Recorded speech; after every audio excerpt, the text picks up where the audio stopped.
Hello everyone, my name is Sapna. I am a mentor working with one of the SRLMs.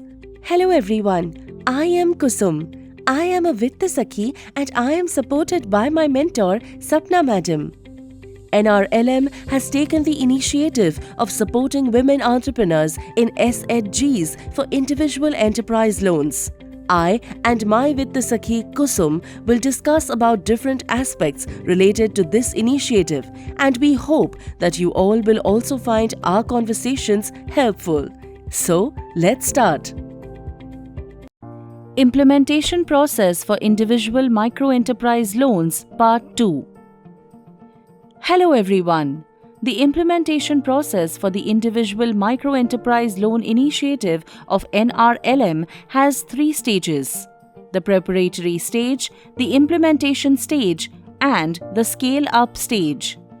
In part 1 of the video, we discussed the preparatory stage in detail. In this part of the video, we will learn about the implementation stage and the scale-up stage.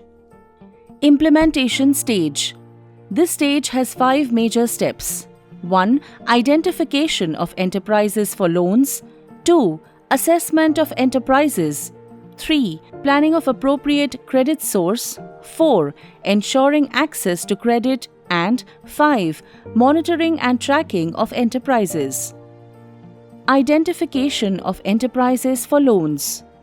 For identification of enterprises, a master list of potential women entrepreneurs should be prepared. This list can be prepared through SVEP list, OSF list, incubator list, wherever available, or members recommended by SHGs, VOs or CLFs. Vitta Sakhis can then select potential entrepreneurs by checking for SHG eligibility and member eligibility criteria. SHG eligibility criteria.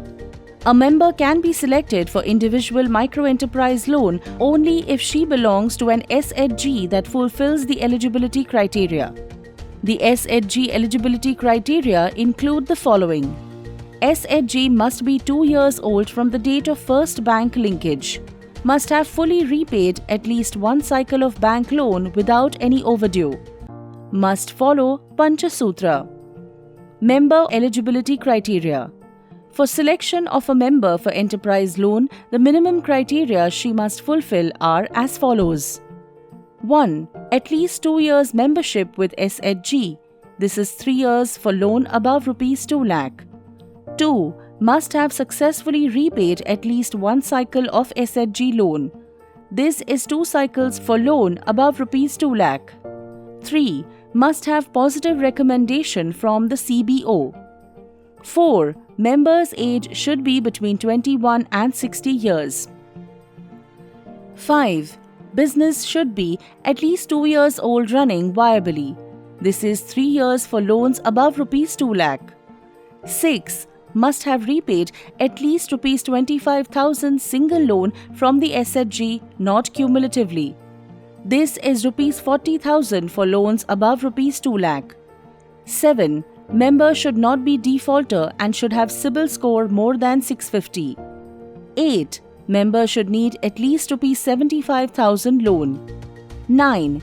Members should be able to contribute at least 10% margin money from her own sources, not borrowed. 10. Members should have knowledge about her business. After the identification, the second step in the implementation process is the assessment of enterprise. Here, Vitta Sakhis will gather the details of the entrepreneur and her enterprise. Vitta Sakhi will have to visit house and business place of the entrepreneur to gather data. A data gathering questionnaire, Questionnaire 2, has been prepared to help Vitta Sakhis in collecting data. This filled-up Questionnaire 2 will help mentors to prepare File 1, which will act as the basic report. This will be submitted to SHG, VO and CLF to see if they can extend the loan to the member. The CBO can even agree to provide partial loan. At this stage, if the required loan amount is not arranged from the internal sources, then the basic report will be submitted to mentors to prepare loan application for bank. Mentors will input data from questionnaire 2 in the Excel tool and generate the cash flows, balance sheet, and projections as per bank's requirement. They will prepare file 2 having these details and submit it to the bank.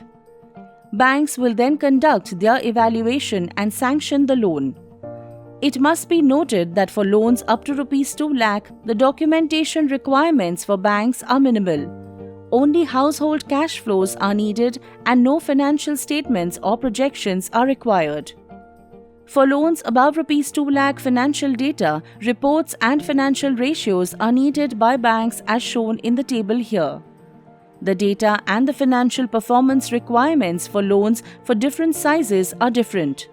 Mentors can prepare the financial statements, financial projections, and generate the required financial ratios through the Excel tool. For objective assessment of an entrepreneur's eligibility for bank loan, a scorecard has been prepared.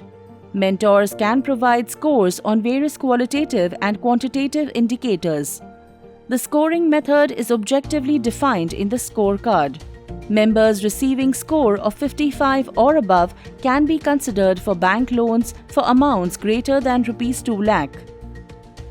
After this, the third step in the implementation stage is planning of appropriate credit source for the loan. Vitta Sakhis and mentors should first check the internal sources of loans such as SHG's corpus, CIF or undrawn bank linkage amount. If sufficient funds are available with these sources, then the loan should be given through them.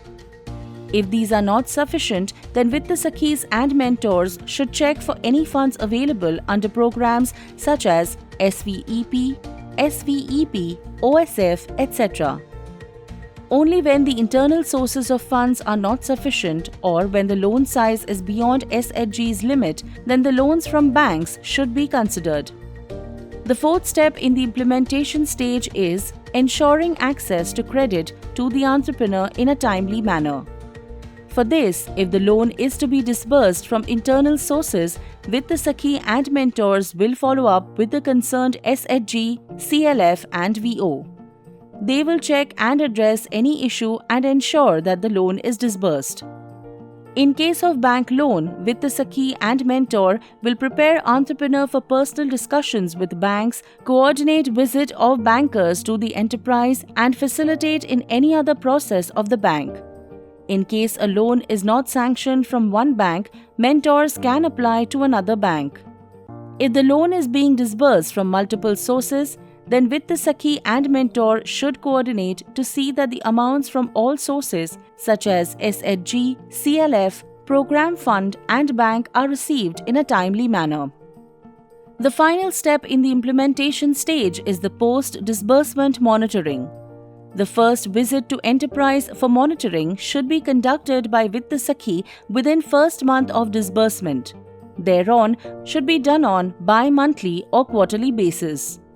The main purpose of monitoring visits will be to check if the entrepreneur has utilized the loan properly, to check the performance of the business, and to check if the entrepreneur is repaying the loan on time.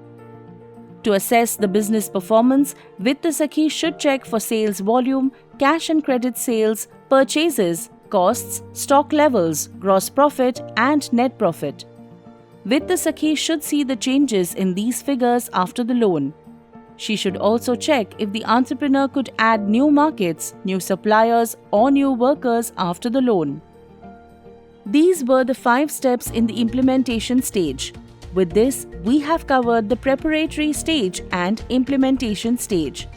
We will now learn about the third and the final stage in the micro-enterprise financing implementation plan, which is the scale-up stage.